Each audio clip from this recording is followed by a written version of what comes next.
ദാഹിച്ചു വരണ്ട നാവ്, ഉണങ്ങിയ ചുണ്ടുകൾ. പീലാത്തോസ് വിധിവാദം ഉച്ചരിക്കുന്നു.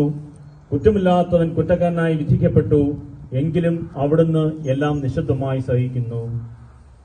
എന്റെ ദൈവമായ കർത്താവേ, അങ്ങ് കുറ്റമറ്റവനായിരുന്നിട്ടും കുരിശുമരണത്തിന് വിധിക്കപ്പെട്ടുവല്ലോ. എന്നെ മറ്റുള്ളവർ തെറ്റിലും